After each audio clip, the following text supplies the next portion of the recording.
Hello students, कैसे हैं आप सभी लोग। आई होप आप अच्छे होंगे और आज की क्लास को अच्छे तरीके से स्टार्ट करते हैं। चलिए, बिहार बोर्ड क्लास 10 सर हम लोग लेक्चर नंबर 1 करने जा रहे हैं, जो आपकी गोदली बुक का भारत से हम क्या सीखे चैप्टर नंबर क्या है सर 4। चैप्टर नंबर 4 है ना। हाँ, एक बार चेक कर लेंगे आप लोग। ठीक है, चैप्टर नंबर 4 नहीं 3 होगा sir. Sorry, chapter number 3 check नहीं करेंगे, मैं ही चेक कर लिया। Okay, chapter number 3। ठीक है, चलो आगे की क्लास को स्टार्ट करते हैं। भारत से हम क्या सीखें, यानी कि हम लोग को आज पता चलेगा हमारी बुक से कि भारत से सर हम लोग भारत में तो रहते हैं, लेकिन हम लोग भारत से सीखे क्या हैं आखिर, है ना। भारत ने हमको दिया क्या है। चलो, तो आप लोग बोलोगे सर बहुत कुछ दिया है, लेकिन क्या क्या बताएं सर, बहुत ही मुश्किल है। ठीक है, चलो उसके पहले मैं 2-4 चीज़ डिस्कस करना चाहता हूँ कि अगर आप लोग को नोट्स के लेने के मन है, how to get notes, sir आप लोग एकदम बिल्कुल फ्री नोट्स ले सकते हैं। क्या फ्री एकदम नोट्स ले सकते हैं। कैसे लीजिएगा सर आप लोगों को बहुत डिस्कस हो रहा होगा कि कैसे लेंगे आखिर, है ना, कैसे लेंगे। तो चलिए मैं आपको बता देता हूँ कि कैसे लूँगा या फिर मैं आपको दूंगा। ठीक है, देखो आप लोग को ऐप को डाउनलोड करना पड़ेगा। सिंपली आपको ऐप को डाउनलोड करना पड़ेगा वहाँ पर, जहाँ पर लिंक से डिस्क्रिप्शन में दिया गया है। ठीक है, डिस्क्रिप्शन में, उसे डिस्क्रिप्शन में डाउनलोड करने के बाद सर आप लोग को बैचेज़ वाली सेक्शन में आ जाना है। कहाँ जाना है, बैचेज़ वाली सेक्शन में। और जहाँ पर बैचेज़ वाली सेक्शन होती है ना सर, उसमें हम लोग को सफलता बैच वाली एक बैच मिलेगी, जहाँ पर सफलता बैच लिखा होगा। तो आप लोग उसमें जा सकते हैं और एनरोल हो सकते हैं सर। बिल्कुल फ्री है, फ्री ऑफ कॉस्ट है। तो आप लोग को वहाँ पर नोट्स स्टडी बाय सब्जेक्ट से मिल जाएगी। ठीक है, चलो और आगे चलते हैं। तो यहाँ पर टाइम टेबल आई होप था, तो मैंने नहीं लेके आया, और कोई बात नहीं, आपको वैसे ही पता होगा। टाइम टेबल आपको मिल चुका है कि एसएसटी और हिंदी और क्विक रिकैप को तो इसमें कोई ज़रूरत नहीं है सर। इसमें तो हम लोग कहानी पढ़ रहे थे विश के दांत। चलो अब स्टार्ट करते हैं बिना कोई समय वेट किए सर। हम लोग संपूर्ण व्याख्या करेंगे, संपूर्ण नहीं तो आधा तो पक्का सर। देखते हैं कहाँ तक होता है आज और कहाँ तक सर हमारी स्लाइड है, वहीं तक हम लोग करने वाले हैं। ठीक है, सबसे पहले हम लोग लेखक परिचय जानेंगे कि लेखक परिचय क्या होता है। लेखक परिचय होता तो सभी जानते हैं क्या होता है, कि इसमें हम लोग लेखक के बारे में जानते हैं। तो चलिए लेखक के बारे में सबसे जानते हैं सर। यहाँ पर पिक्चर लगी हुई है किसकी सर, फ्रेडरिक मैक्स मुलर, जो ये चैप्टर ने लिखा है। इनका जन्म कहाँ हुआ था सर, 6 दिसंबर 1823 में। ठीक है, आधुनिक जर्मनी के डेसाऊ नामक नगर में होता है। देखो डेसाऊ जो है ना बहुत इम्पोर्टेंट डेसाऊ, ये डेसाऊ शहर जो है सर बहुत इम्पोर्टेंट है। कहाँ सर, हमको घूमने जाना है, इम्पोर्टेंट है नहीं बेटा, आपको घूमने नहीं जाना है ना, ये आपको याद रखना है, लर्न करके रखना है। ठीक है, चलो मृत्यु, मिता, माता, ये सारे इम्पोर्टेंट है। मृत्यु कब हुई, 28 अक्टूबर 1900। और पिता कौन थे, तो विलियम मैक्स मुलर, और माता कौन थी, तो एडल्ट मुलर। ठीक है, एडल्ट मुलर आप लोग बोल सकते हैं। आगे चलते हैं, अब हम लोग थोड़ी सी और उनके बारे में कुछ और जानते हैं। मैक्स मुलर जब 4 वर्ष के हुए तो इनके पिता की मृत्यु हो गई थी। देखो कितनी दुर्घटना की बात है कि 4 वर्ष में इनकी पिता की मृत्यु हो गई। पिता के निधन के बाद उनके परिवार की आर्थिक स्थिति बहुत ही दयनीय हो गई। फिर भी मैक्स मुलर की शिक्षा दीक्षा बाधित नहीं हुई। बचपन से ही वे संगीत के अतिरिक्त ग्रीक और लैटिन भाषा में निपुण हो गए थे तथा लैटिन में कविता भी लिखने लगे थे। देखो वो बचपन से ही सर किसमें, संगीत के अतिरिक्त ग्रीक और लैटिन भाषा में विलुम्ब थे। ठीक है, उनको पता था कि हमको सर है ना ग्रीक और लैटिन भाषा सीखना है और कुछ हिंदी। ठीक है, हिंदी में भी सर वो ये जो लिखी गई थी ना, ये शायद इंग्लिश में लिखी गई थी, और ये भाषा ने मुझे लगता है जहाँ तक। ठीक है, तो ये भाषा ने सर थोड़ी सी आप लोगों को बोरिंग लग सकती है, तो थोड़ा सा मैं इंटरेस्टिंग आपको करवाऊँगा। आप लोगों को चिंता करने की कोई ज़रूरत नहीं है। ठीक है, चलो साहित्यिक रचनाएँ जो हैं, साहित्यिक रचनाएँ इनके क्या क्या हैं। 1841 ईस्वी में सर इन्होंने हितोपदेश का जर्मन भाषा में अनुवाद प्रकाशित करवाया। देखो हितोपदेश अब बुक क्या होता है सर, कहानी वाली बुक है, तो सभी को पता होगा। और जर्मन भाषा में उन्होंने अनुवाद करवा दिया था। सोच रहे कंठ और केन आदि उपन्यासों का भी जर्मन भाषा में अनुवाद प्रस्तुत किया गया है। मेघदूत महाकाव्य का भी जर्मन पद में अनुवाद का यश भी। देखो ये सारे जो नाम मिल रहे हैं ना, तो प्लीज़ आप लोग याद रखेंगे। इसमें मैं कुछ कर नहीं सकता हूँ क्योंकि ये डायरेक्ट क्वेश्चन आते हैं कि कंठ और केन ये जो उपन्यास है ये किसके द्वारा अनुदित है, तो आप लोग को ये आंसर मार्क करना पड़ेगा। ठीक है, चलो अब हम लोग आगे चलते हैं और कहानी की तरफ बढ़ते हैं, जो हमारा है भारत से हम क्या सीखें, भाषण। ठीक है, सर्वविध संपदा और प्राकृतिक सौंदर्य से परिपूर्ण कौन सा देश है। यदि आप मुझे इस भूमंडल का अवलोकन करने के लिए कहें तो बताऊंगा कि वह देश भारत देखो हमारे मैक्स मूलर जी है ना सर, जर्मन के थे, तब भी वो भारत के बहुत ही बड़े फ़ैन थे, ठीक है। तो हाँ, बोलते हैं वो कि अगर मुझे पूरा दुनिया घुमाया जाए ना प्राकृतिक सौंदर्य के मामले में, तो हम भारत को चुनेंगे सर, भारत बोलेंगे, ठीक है। भारत, जहाँ भूतल पर ही स्वर्ग की छटा निखर रही है। यदि आप यह जानना चाहें कि मानव मस्तिष्क की उत्कृष्टतम उपलब्धियाँ, आप लोग को दिख रहा है ना क्या? एक बार कमेंट कर देंगे दिख रहा हो तो, मुझे लगता है कि आप लोग को दिख रहा है, ठीक है। सर्वप्रथम साक्षात्कार, या फिर दिख नहीं रहा तो आप लोग बुक खोल के बैठ सकते हैं, ठीक है। साक्षात्कार किस देश ने किया है और किसे ने जीवन की सबसे बड़ी समस्याओं पर विचार कर उनमें से कईयों से ऐसे समाधान ढूंढे हैं, ठीक है, निकाले हैं। और कि प्लेटो और कांट जैसे दार्शनिकों का अध्ययन करने वाले हम यूरोपियन लोगों के लिए वे मनन के योग्य हैं, तो मैं यहीं भी भारत का ही नाम लूँगा। तो वो बोलते हैं, ऐसा कहते हैं सर कि जो हमारी मानवता है ना सर, मानवता है ना, भारत से जन्म ली है। भारत में ही सबसे पहले मनुष्य आया था। आई होप ये आपको पता होना चाहिए था, ठीक है। तो ऐसे ऐसे कई सारे चीज़ें हैं। तो उन्होंने कहा रहे कि सबसे बड़ी समस्याओं का भी अवलोकन कौन करता है सर? भारत। अभी भी जैसे कोरोना आई थी सर, कोविड आया था, तो उसका भी सर से हमको लगता है कि सबसे पहले वही निकाला था ना। आई होप कि आपको भी ये भी पता होगा कि सबसे पहले वही निकाला था, हाँ, हमारा भारत ही निकाला गया था। तो जिसके कारण से सर भारत महान था और महान ही रहेगा सर, है ना।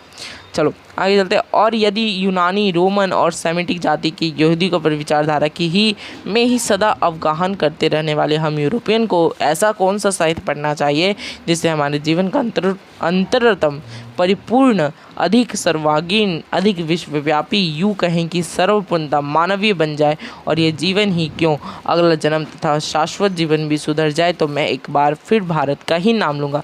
तो वे कहते हैं कि हम लोग जो यूनानी हैं, यानी कि वो लोग तो यूनानी थे, जर्मन के थे, तो वो लोग बोलते हैं कि हम लोग के अच्छे तरीके से कैसे हम लोग विश्वव्यापी हो सके।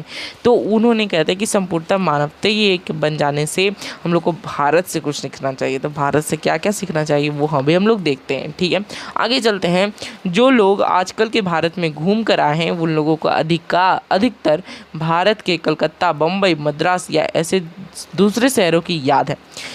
तो हम लोग को भी यही याद है सर कि हम लोग अपना गांव को भूल जाते हैं और बोलते हैं अगर कोई बड़ा आदमी बन जाता है तो वो ऐसा ही लगता है, आई होप, है ना। तो जबकि मेरा अधिकतर ध्यान सच्चे अर्थों में भारत के नागरिक ग्रामवासियों की ओर ही हो रहा है, क्योंकि सच्चे भारत के दर्शन वहीं हो सकते हैं। तो हमारे मैक्स मूलर जो कहते हैं कि सच्चे भारत का जो दर्शन है सर, हमारा भारत का दर्शन, सच्चे भारत का दर्शन, सच्चे भारत का दर्शन, तो सच्चे भारत का दर्शन सर गांव में मिलेगा। कहाँ मिलेगा? गांव में, ठीक है। तो गांव जैसा शुद्ध वातावरण तो सर आपको भी पता होगा कि शहर में नहीं रहता है, और गांव में तो ज़्यादा रहता है, ठीक है। 2-3 हज़ार वर्ष पुराना ही क्यों, आज का भारत भी ऐसी अनेक समस्याओं से भरपूर है जिनका समाधान 19वीं सदी के हम यूरोपियन लोगों के लिए भी उतना ही वांछनीय है। केवल हमारे पास उस भारत की पहचान सकने वाली दृष्टि की आवश्यकता है। तो वो बोल रहे हैं कि चाहे वो 2-3 हज़ार पुराना वर्ष क्यों ना हो, वो हमारा भारत जो है अनेक समस्याओं से भरपूर है जिनका समाधान 19वीं सदी में यूरोपियन लोगों की, है ना, के लिए भी उतना वांछनीय है। तो वांछनीय का क्या मतलब होता है कि बोल रहे हैं कि, है ना, तो भारत बहुत ही बड़ा देश है सर, और वो बोल रहे हैं कि भारत अनेक समस्याओं से भी भरपूर है, लेकिन वो हर कठिनाइयों को सामना करके भारत आज भी परिपूर्ण देश बन चुका है। यदि आपकी अभिरुचि की पैठ किसी विशेष क्षेत्र में, तो इसके विकास और पोषण के लिए आपको भारत में पर्याप्त अवसर मिलेगा। यदि आपने उन बड़ी बड़ी समस्याओं में रुचि ली हो जिनके बारे में अपने यहाँ के श्रेष्ठतम विचारक सोच विचार किया करते हैं, तो आपको अपने भारत प्रवास को ज्ञान विज्ञान क्षेत्र से निवासन समझ लेने की कोई आवश्यकता नहीं। तो वो बोलते हैं कि आप लोग को जिसमें अभिरुचि है तो आप लोग उसकी में जानते हैं, तो आप लोग कहाँ आए सर? भारत आए। तो भारत में ही सर बहुत ही बड़ा मिलेगा आप लोग को हर चीज़ का। यहाँ पर कॉलेज, मतलब हर चीज़ का यहाँ पर बनाया गया है, चाहे वो वनस्पति विज्ञान हो, चाहे वो भौगोलिक विज्ञान हो, तो चाहे कोई भी, ठीक है। ये कैसे आ गई? ओ हेलो भैया जी, ये कैसे आ गई? अच्छा, एक बार मैं इसको ठीक कर लूँ क्या? एक बार मैं देख लेता हूँ, अगर मुझसे ठीक होती है, नहीं तो फिर मैं अपने भैया को बुलाऊँगा जो संभालते हैं। और क्या, यस, चलो इसको नीचे कर देते हैं। हाँ आ गए, हो गया। चलो चलो चलो चलो चलो चलो, बिना टाइम वेस्ट किए आगे चलते हैं। यस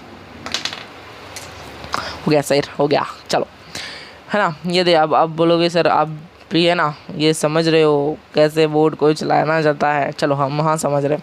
यदि आप भूविज्ञान में रुचि रखते हैं तो हिमालय से श्रीलंका तक का विशाल भूप्रदेश आपकी प्रतीक्षा कर रहा है। तो बोलते हैं कि अगर आप भूविज्ञान में रुचि रखते हैं तो आप लोग को हिमालय से श्रीलंका, आप लोग को हिमालय जाना चाहिए, श्रीलंका जाना चाहिए। यहाँ पर आप लोग का विशाल भूप्रदेश है जहाँ पर आप लोग को बहुत ही इंटरेस्टिंग चीज़ें मिलेगी। ठीक है, यदि आप वनस्पति जगत में विचारणा करना चाहते हैं तो भारत में का एक ऐसी फुलवारी है जो हर्कर्स जैसे अनेक वनस्पति वैज्ञानिकों का अन्यास ही अपनी आकृष्ट कर लेती है। तो बहुत सारे हर्कर्स का मतलब होता है सर वो नाम है, एक आदमी साइंटिस्ट का नाम हो सकता है या फिर कोई वैज्ञानिक का या फिर कोई दर्शनीय स्थल का, तो है ना वो अलग नाम है। ठीक है, तो वो नाम है किसी आदमी का। तो वो बोलते हैं कि हर्कर्स जो थे उनको भी आकृष्ट कर लिया भारत ने। तो सर हम लोग कौन खेत की मूली है। ठीक है, यदि आपकी रुचि और जंतुओं के अध्ययन में है तो आपका ध्यान श्री हेकल की ओर अवश्य होगा, जो इन दिनों भारत के कंतारों की है ना छानबीन के साथ ही भारतीय समुद्र तट से, ये क्या लिखा हुआ है एक बार देख लें क्या, मानती लिखा हुआ है क्या, मानती मुझे दिख रही है जहाँ तक। मानती भी बन रहे हैं, बीन रहे हैं कि बन रहे हैं, ये यार हिंदी बुक का है ना, यही राइटिंग ही नहीं समझ में आता हमको। भारत का ये निवास काल उनके कैसे पढ़ाएं यार, उनके जीवन के सबसे सुनहले सपन की साकारता जैसा है। ठीक है, तो हम कोशिश करेंगे कि ये बुक वाली नहीं लाइन देखते। अच्छा चलिए, तो यह बोला जा रहा है कि जीव जंतुओं के अध्ययन में सर हमें जो बुक जीव जंतुओं के अध्ययन में अगर कुछ सीखना है तो भारत से ही सीखना होगा, क्योंकि यहाँ पर जीव जंतुएं भी बहुत सारी पाई जाती हैं और हेकल जी ने भी यही भारत में छानबीन किया और बहुत सारी चीज़ें पाया। ठीक है, यहाँ क्या है, हाँ ठीक है, चलो आगे चलते हैं।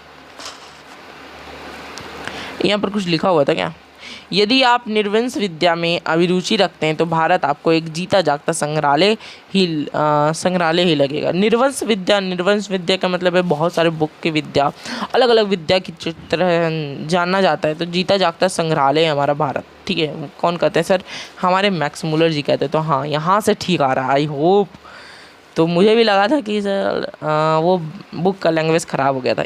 यदि आप पुरातन प्रेमी हैं और यदि आपने यहाँ रहते हुए पुरातत्व के उत्खनन के द्वारा एक प्राचीन चाकू या चकमक या किसी प्राणों को कोई भी भाग दूर लेके निकालने के आनंद का अनुभव किया हो तो आपको जनरल कनीव की द्वारा कि भारतीय पुरातत्व सर्वेक्षण की वार्षिक रिपोर्ट पढ़ लेनी चाहिए और सब भारत के बौद्ध सामग्रियों के द्वारा निर्मित नालंदा जैसे विश्वविद्यालयों अथवा बिहारों के ध्वंसक शास्त्रों को खोद निकालने के लिए आपका फावड़ा आतुर हो। ठीक है, तो यहाँ बोल रहे कि अगर आप पुरातन प्रेमी हैं तो आप लोग को बहुत सारी चीज़ पुरातन में मिलेगी और आप लोग है ना जनरल कनीव के बारे में पढ़ते हैं तो वहाँ पर बहुत सारी चीज़ें लिखी गई है, गौतम बुद्ध के बारे में और भी अच्छे अच्छे चीज़ें लिखी गई हैं। तो उसमें आप लोग को फावड़ा आतुर उठेगा, ये मतलब कहावत जैसी है सर कि अगर आप लोग निकलते हैं खोद निकलने तो आप लोग के लिए फावड़ा जो है सर तुरंत खोदने लगेगा। ठीक है, आगे चलते हैं।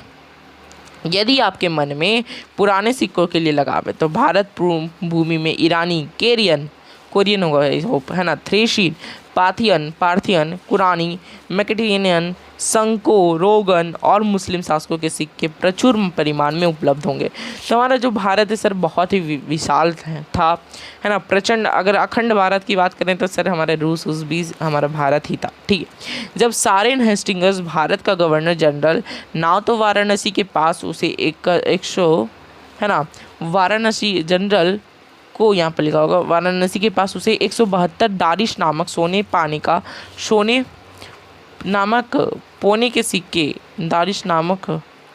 के सिक्कों से 172 दारिश नामक सोने का सिक्का मिला था। समझ गए, तो वो सारेन हेस्टिंग्स जो था जनरल वो क्या किया अपने मालिक ईस्ट इंडिया कंपनी में दे दिया। ठीक है, तो वहाँ पर जाके भिजवा दिया और ये एक ऐसा उपहार होगा जिसको गणना उसके द्वारा प्रेषित सर्वोत्तम दुर्लभ वस्तुओं में की जाएगी और इस प्रकार वह स्वयं को अपने मालिकों की दृष्टि में एक महान उदार व्यक्ति परिमाणित कर देगा।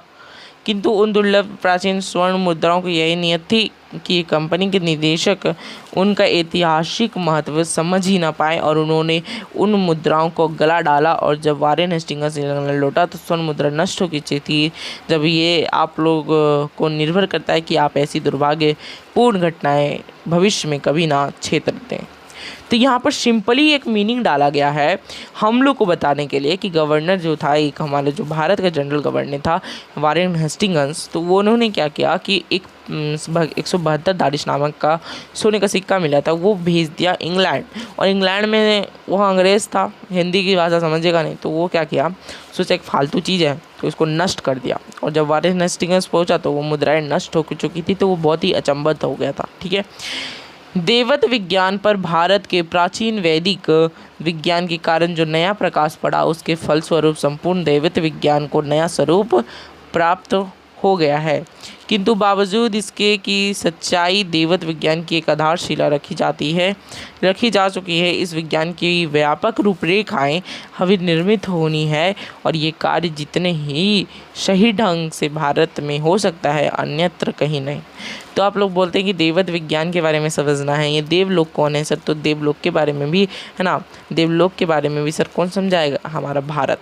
कौन समझाएगा सर? हमारा भारत। चलो ठीक है, क्या एक बार क्लियर है तो लाइक कर देना। ठीक है, ऊपर से मैं चलता हूँ फिर आगे। एक बार लाइक कर दो, तो एक बार लाइक कर देंगे। ठीक है, तो चलिए आगे चलते हैं। नीति कथाओं के अध्ययन क्षेत्र में भी भारत के कारण नवजीवन का संचार हो चुका है, क्योंकि भारत के कारण ही समय समय पर नानाविध संसाधनों पर मार्गों के द्वारा उनकी नीति कथाओं पूर्व से पश्चिम की ओर आती रही है। हमारे यहाँ प्रचलित कहावतों और दंत कथाओं का प्रमुख स्रोत अब बौद्ध धर्म को मानने जाने लगा है, किंतु यहाँ भी अनेक समस्याएं ऐसी है जो अपने समाधान की प्रतीक्षा कर रही है। उदाहरण के लिए शेर की खाल में गधा की कहावत है को ही ले लीजिए। ये कहावत सबसे पहले यूनान के प्रसिद्ध एवं प्राचीन दार्शनिक प्लेटो की क्रिटलस में मिलती है। तो वो बोल रहा है कि भारत में अधिकतर चीज़ें हैं, कहावत भी बहुत है सर, है ना। एक मिनट जरा वेट करना। ठीक है, हाँ यस, ये सही रहेगा। एक मिनट, यस ठीक है। तो कहावत भी बहुत सारा मिलता है। और उदाहरण के लिए खाल में गधा जो है, शेर की खाल में गधा, वो बोलता है कि प्राचीनतम जो है दार्शनिक प्लेटो की क्रिटलस में मिलता है। तो ये गलत बोल रहा है, ये होप है ना। तो ये बिहार की ये इंडिया की बुराई कर रहा है कि अच्छा, हमें समझ में भी नहीं आ रहा। कोई बात नहीं, इतनी चलो हटाओ। हम लोग इसके जो मोस्ट इम्पॉर्टेंट क्वेश्चंस होंगे वो भी हम करवा देंगे, आप लोगों की चिंता करने की कोई ज़रूरत है ही नहीं। आगे चलते हैं। तो क्या ये कहावत पूर्व से उधार ली गई है? और इसी प्रकार हम न्यायालय या चूहे से संबद्ध उस नीति कथा को भी ले सकते हैं जिसे एफ्रोडाइट ने एक सुंदरी के रूप में परिवर्तित कर दिया था, किंतु एक चूहे को देखने के ही तत्काल उसकी ओर आकृष्ट हो गई थी। और ये भी संस्कृत की एक कथा में सर्वाश्व में मिलती जुलती कहानी है, किंतु प्रश्न ये उपस्थित होता है कि कहानी यूनान में कैसे पहुंची और वहाँ ईसा पूर्व 4वीं सदी ही संस्कृत कहानियों में स्थान कैसे पा गई। इस क्षेत्र में भी अभी बहुत काम करना होगा।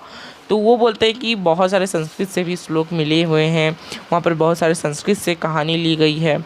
और तो ये कैसे होता है, सवाल उनके मन में उठता है कि ये कैसे होता है। तो बोलते हैं इस क्षेत्र में भी अभी बहुत काम करना होगा। चलिए तो काम करते हैं, एक काम करते हैं, उन्हीं को काम करने देते हैं। हम लोग आज की क्लास को यहीं पर एंड करेंगे। मिलते हैं फिर आपको नेक्स्ट क्लास में। नेक्स्ट क्लास से जाने से पहले एक डाउट प्रोग्राम की अनाउंसमेंट कर दें। डाउट प्रोग्राम ऐसा प्रोग्राम है जहाँ पर 24/7 आप डाउट पूछ सकते हैं और वहाँ पर 24 घंटे के अंदर आपको डाउट का सॉल्विंग मिलेगा। तो प्लीज़ आप लोग डाउट पूछना और इसका भरपूर फ़ायदा उठाना। नेक्स्ट क्लास ऑन सर कोई भी सब्जेक्ट का डाउट पूछ सकते हैं। नेक्स्ट क्लास ऑन क्या पढ़ेंगे? लेक्चर नंबर 2 इसी को कंटिन्यू करने वाले हैं। ठीक है, तो मिलते हैं फिर आपको नेक्स्ट क्लास में। संपूर्ण व्याख्या पार्ट 1 से आपको पार्ट 2 में मिलेंगे। और ये जो क्लासेस स्लाइड छूट गई है तो आज हम लोग इतनी तक ही रखेंगे। तो मिलते हैं फिर नेक्स्ट क्लास में, तब तक के लिए अपना ख्याल रखना। Bye bye, take care. और अगर नहीं हो तो चैनल को सब्सक्राइब कर लेना और ऐप को डाउनलोड कर लेना, नोट्स को डाउनलोड कर लेना। मिलते हैं फिर नेक्स्ट क्लास में। Bye bye, take care.